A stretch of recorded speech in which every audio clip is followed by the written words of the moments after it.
우크라이나가 8월 20일 새벽 러시아를 대규모 드론으로 공격했습니다.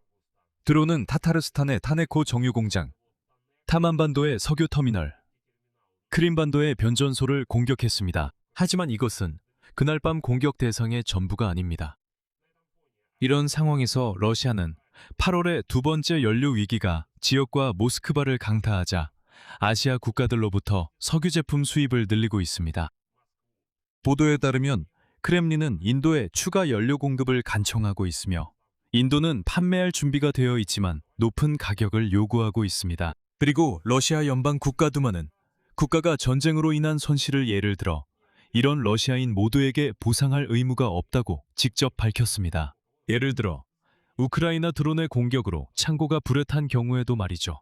동시에 위성 사진은 우크라이나의 노보로시스크 공격이 러시아 연방 흑해함대의 기함인 프리기탐 아드미랄 마카로프에 심각한 피해를 입혔음을 보여줬습니다. 함선의 상부 갑판 선수 부분에 뚜렷한 구멍이 보입니다. 이로 인해 앞으로 1년 동안 이 함선은 우크라이나를 향해 칼리브르 순항미사일을 발사할 수 없을 것임을 보여줍니다. 한편 오늘 러시아 국방부는 보고했습니다. 간밤에 주거용 건물이나 창고, 변전소가 아니라 무인기와 FP, 오플라밍고 미사일을 생산하는 파이어포인트 공장 전체를 타격했다고 주장했습니다. 그리고 FP-7 미사일도 생산하는 공장이라고 했습니다. 즉, 그 미사일들은 탄도미사일입니다. 그리고 오늘 러시아군이 안토노프 공장도 공격했다고 주장하는데 그곳에서는 뉴티 무인기를 생산합니다. 자, 이제 이 모든 것에 대해 자세히 알아봅시다. 여기에는 두 가지 요소가 있습니다. 하나는 러시아에 대한 공격이고 또 하나는 오늘 키이우에 대한 공격입니다. 몇 가지 구체적인 내용을 말씀드리겠습니다. 제 이름은 알렉세이 페체르입니다. 함께 이 주제에 대해 이야기해 봅시다.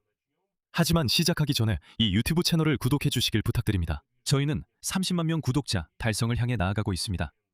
여러분 한 분 한 분의 구독에 진심으로 감사드립니다. 자, 8월 20일 이른 아침 우크라이나 무인기가 타타르스탄의 니즈네캄스크시를 대규모로 공격했습니다. 공화국 수장 대변인실에서는 다음과 같이 밝혔습니다. 인용하자면 산업 클러스터의 운영에 차질이 발생했고 주택에도 피해가 있습니다. 그곳에서는 몇몇 사람들이 부상을 입어 병원에 이송됐다고도 덧붙였습니다. 아스트라엘 정보에 따르면 드론의 목표는 이 도시에 위치한 정유시설이 있는 산업지대였습니다. 카트네프티 소유의 타네코 정유 공장입니다. 이전에 이 정유 공장도 8월 10일 드론 공격을 받은 바 있습니다. 당시 타타르스탄 당국은 이 공격으로 13명이 사망하고 78명이 부상했다고 밝혔습니다. 참고로 타네코 정유 공장은 러시아 정유 공장 중 가공량 기준 상위 5위 안에 들며 타타르스탄에서 가장 큰 정유 공장입니다. 이전에 이 시설은 이전에도 우크라이나 드론 때문에 가동을 중단한 적이 있습니다. 또한 지난 밤에는 드론이 크라스노다르 지방 타만반도의 볼라 마을을 공격했습니다. 지역 운영 본부에서는 한 기업의 부지에서 화재가 발생했다고 전했습니다. 이후 타만 변전소와 타만 네프테가즈 석유 터미널이 공격을 받았다는 사실이 알려졌습니다. 이 터미널을 통해 수출 선적이 이루어집니다. 원유, 석유 제품, 액화탄화수소 가스의 수출이 이루어지고 있습니다. 앞서 이 터미널은 7월과 8월 초에도 공격을 받았다는 점을 상기시켜드립니다. 이와 더불어 오늘 점령된 크림반도도 대규모 드론 공격을 받았습니다. 특히 밤에는 예브파토리아, 사키, 페오도시아, 알루슈타와 반도의 여러 지역에서 폭발음이 들렸습니다. 일시적으로 세바스토폴, 시페로폴, 케르치, 예브파토리아, 페오도시아가 정전되었습니다. 블랙아웃으로 인해 바로 그 크라스노다르 지방의 타만 변전소와 알루시타 인근의 말로레첸스코의 변전소에서 화재가 발생했습니다. 또한 벨고로드주와 울리아노프스크주 당국도 드론 공격에 대해 보고했습니다. 그리고 러시아 연방 국방부의 보고에 따르면 하룻밤 사이에 18개 지역, 상공에서 총 726대의 우크라이나 드론이 요격되었습니다. 크림반도와 아조프해, 흑해 해역에서도 마찬가지였습니다. 그리고 정유 공장에 대한 지속적인 공격이 이어지는 가운데 러시아는 연료 위기의 두 번째 물결에 대응하여 8월에 아시아 국가들로부터 석유 제품 수입을 늘리고 있습니다. 이 위기는 여러 지역, 특히 모스크바를 강타했습니다. 다시 한번 1인당 미터 제한이 생겼습니다. 이번 달에는 해외에서 휘발유와 항공유 구매량이 27만 톤까지 늘어날 예정입니다. 그리고 전체 수입량의 약 3분의 1이 인도에서 러시아로 들어올 것으로 알려졌습니다. 나머지 부분은 한국과 말레이시아 해안에서 유조선에서 유조선으로 환적된 석유 제품에 해당합니다. 이 해를 돕기 위해 두 번째 경우에도 주로 바로 그 인도에서 온 석유 제품에 관한 이야기입니다. 하지만 이 석유 제품들은 공해상에서 그림자 함대의 유조선으로 환적되어 제재를 피해 운송됩니다. 인도산 휘발유를 실은 첫 번째 유조선은 8월 초에 러시아 북극 항구인 비티나에서 하역을 마쳤습니다. 연료는 러시아 석유 수입업자들이 가격 협상을 시도하던 오랜 공백 이후에 러시아 시장에 들어오기 시작했습니다. 여기서 러시아인들은 자신들이 누군가의 파트너라고 생각하며 정상적인 가격을 달라고 요청했습니다. 하지만 그렇지 않았고 가격은 훨씬 더 높게 책정되었습니다. 러시아 연방의 국내 도매 시장 시세보다 훨씬 더 높았습니다. 그리고 인도인들은 바보가 아닙니다. 인도는 리터당 100루블이 넘는 가격을 요구했습니다. 그들은 이렇게 말합니다. 우리는 당신네 문제에 신경 쓰지 않습니다. 이건 그냥 비즈니스일 뿐입니다. 우리는 단지 돈을 벌고 있을 뿐입니다. 한번 생각해 보세요. 인도는 이 점을 꼭 기억해 주세요. 인도는 러시아로부터 엄청난 할인을 받고 석유를 구매하고 있습니다. 이건 비밀이 아닙니다. 엄청난 할인을 받고 있습니다. 인도는 이 러시아산 석유를 정제해서 연료로 만들고 그 연료를 같은 러시아인들에게 더 비싼 값에 판매하고 있습니다. 러시아인들이 우리 석유를 싸게 팔았으니 휘발유도 싸게 팔아달라고 하면 인도는 당신들 제정신이야? 무슨 생각으로 그런 말을 해? 안 돼. 리터당 100루블 이상이야. 라고 말합니다. 원하지 않으면 사지 마세요. 그건 당신들 일이고 아예 휘발유 없이 지내도 됩니다. 진짜 호구들이네. 완전 호구들이야. 하지만 러시아 당국은 어쩔 수 없는 것 같아요. 결국 사야만 해요. 그리고 7월에 러시아의 정유 생산량이 2002년 이후 최저치로 떨어졌다는 점을 다시 한번 말씀드립니다. 특히 그때 하루 360만 배럴까지 떨어졌습니다. 그 후 하루 400만 배럴 수준까지 회복했지만 그래도 이 시기 평소보다 3분의 1이나 낮은 수치입니다. 8월에는 정유 공장 가동률이 새로운 최저치로 떨어질 수 있습니다. 연말까지 연료 생산이 회복되기를 기대하기는 어렵습니다. 이 점은 크렘린에서도 분명히 밝혔습니다. 그리고 러시아 규제 당국이 유로 2, 유로 3, 유로 4 등급의 연료 생산과 유통을 허용했다는 점도 다시 한번 말씀드립니다. 이 연료들은 이미 오래전에 전 세계 문명 국가들이 사용을 중단한 것임을 다시 한번 말씀드립니다. 왜냐하면 이 연료는 매우 유독한 휘발유로 사람의 건강에 영향을 미치고 엔진에도 매우 해롭기 때문입니다. 결국 문제만 가득합니다.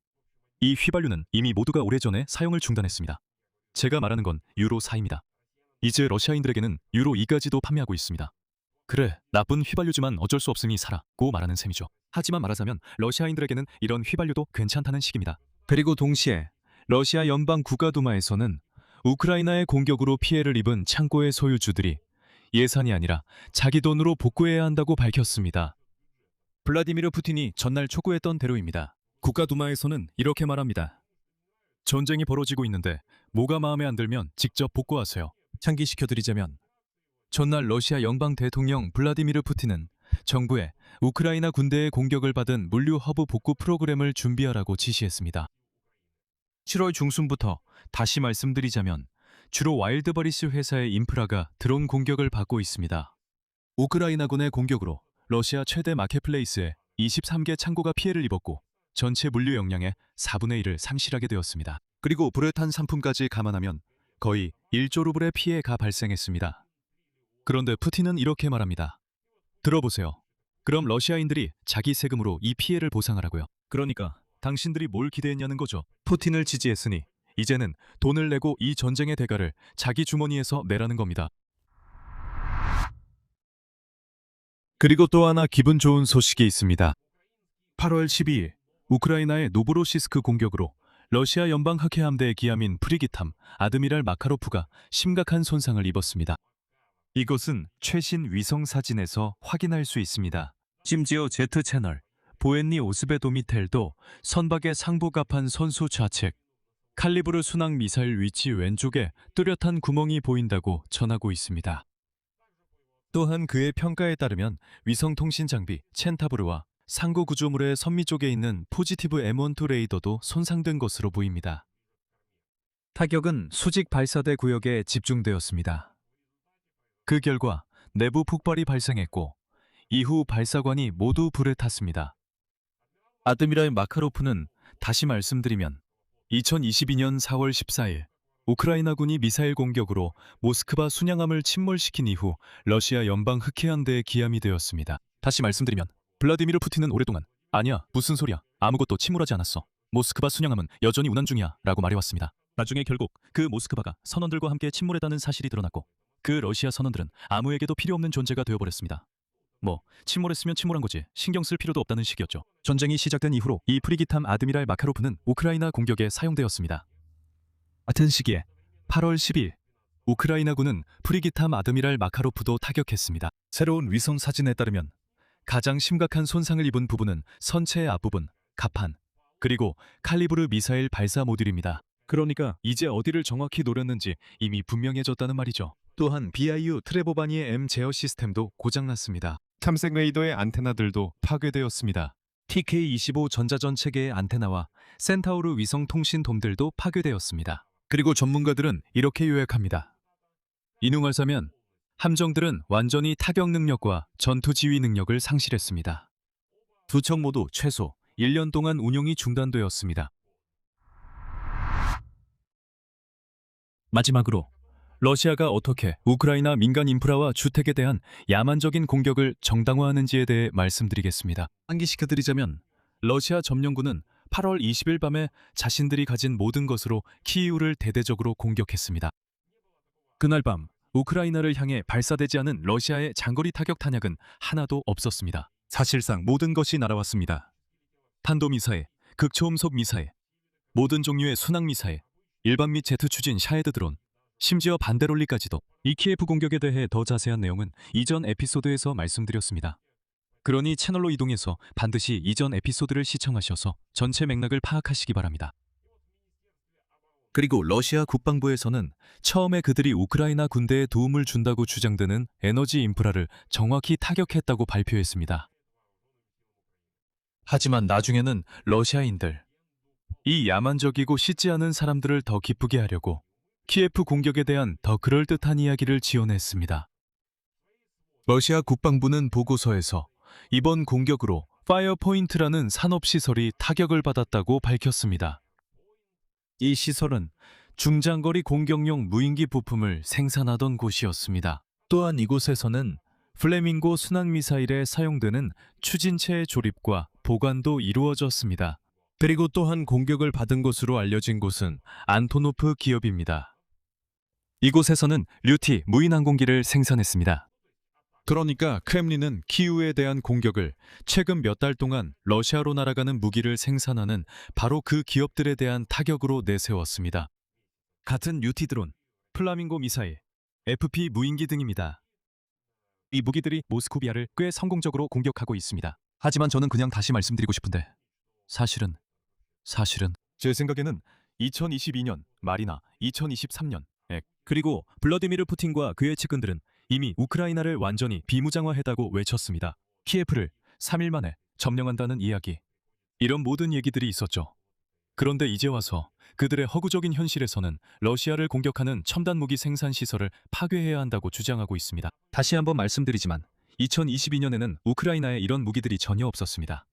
그리고 솔직히 말해서 야만적인 러시아가 우크라이나를 전면적으로 침공하지 않았다면 이런 무기들이 생기지도 않았을 것입니다. 이제 러시아인들은 애초에 이 전쟁을 시작할 가치가 있었는지 생각해봐야 할 때입니다. 하지만 안타깝게도 러시아인들은 생각할 수가 없습니다. 왜냐하면 생각할 머리가 없기 때문입니다. 여기서 말을 줄이겠습니다. 여러분의 의견과 결론을 이 영상 아래 댓글로 남겨주세요. 채널 구독과 알림 설정 그리고 좋아요도 잊지 마세요. 오늘은 여기까지입니다. 몸 건강히 챙기세요. 모두 안녕히 계세요.